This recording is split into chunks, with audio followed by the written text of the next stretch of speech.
Hey there, guys. Welcome back to Anthony Reviews, where Anthony reviews. And today we're going to be looking at the brand new G.I. Joe Classified Wave 1 figures. Now, I know some people are already picking up all sorts of Wave 2 and Target exclusives and whatnot, but I finally got my hands on Wave 1. I knew since Toy Fair, when this line was announced, that I'd want to make a video review of these.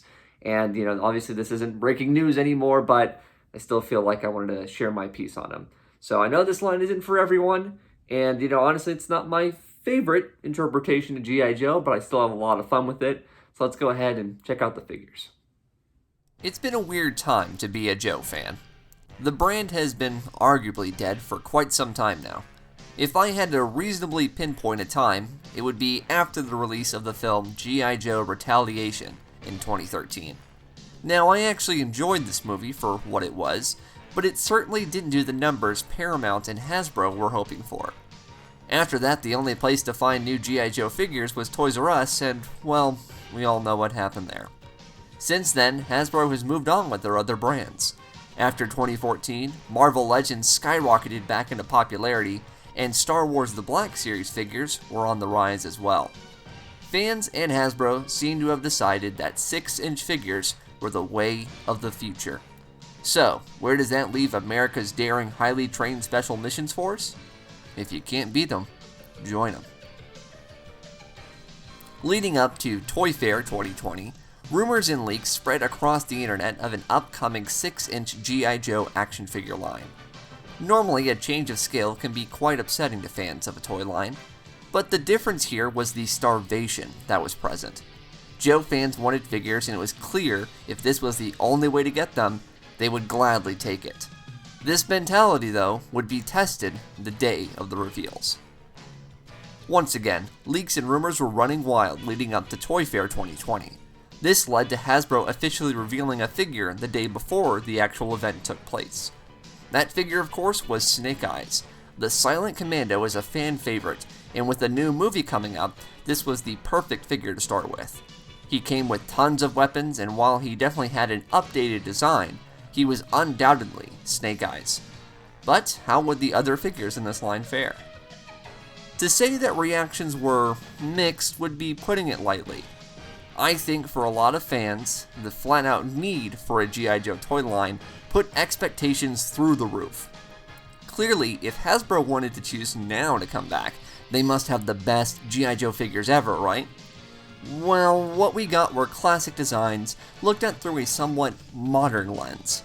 What I would consider a more cartoony version of MCU designs, others slapped the label of Fortnite and called it a day.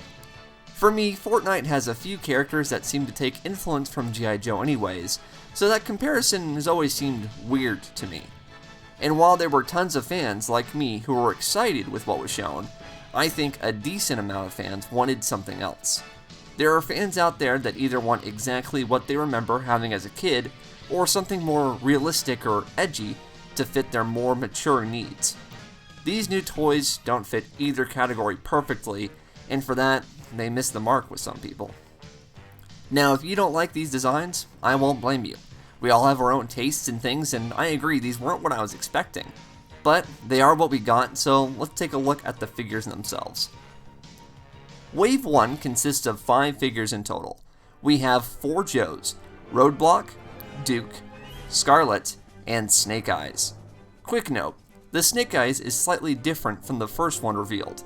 While that ended up being a Hasbro Pulse exclusive, this regular release went for an all-black deco and more cartoony weapons. Then we have one member of Cobra, that being the arms dealer Destro. Destro was revealed slightly after the bunch, and I think went over much better with fans than some of the previously announced figures. Each figure, though, stands at a slightly different height, which, along with the bright colors, really makes them stand out. As I mentioned before, I feel the designs here are borderline movie-esque.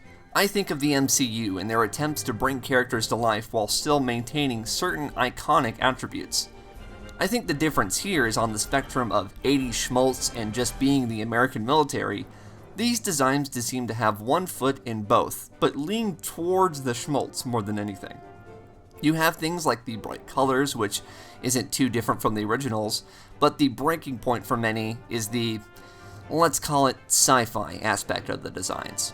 Each Joe, besides Snake Eyes, features some highlights of gold and blue accents to represent some kind of lighting, similar to what you may see on an Iron Man figure.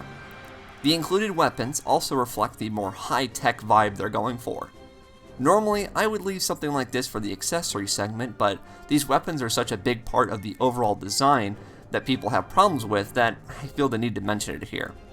Personally, having the figures in hand, the armor and such really doesn't detract from me too much. When I look at the figures here, I still see the characters they are supposed to represent. Sure, it's not a one-to-one, but I have no problem with Hasbro realizing that maybe putting realistic army men with realistic guns on toy shelves just isn't the way to go anymore. With that out of the way, I think as action figures, these toys are super fun. As mentioned before, each figure has a different height and build that make them feel unique. G.I. Joe has always shown off a variety of colorful characters, and this first wave really demonstrates that well. The detail on the faces really stands out to me, especially on someone like Duke here. I think this head sculpt looks great. I do think though, the brightness of Scarlett's hair doesn't help with people thinking this line looks a bit goofy. Maybe a more toned down red would work for a different version down the line. Oh, and I should mention this just because I saw a person claim that Roblox looks nothing like any previous version of the character, as if they made it up completely without any prior reference. Yeah, exactly. Anyways, let's move on to the posing. With action heroes like these, you know you want to get them in all kinds of crazy stances to get that awesome shot. I think with the new technology being implemented in their newer toys, Hasbro has proven once again why they are such a big brand in the world of toys and action figures. You can get some great poses out of these guys.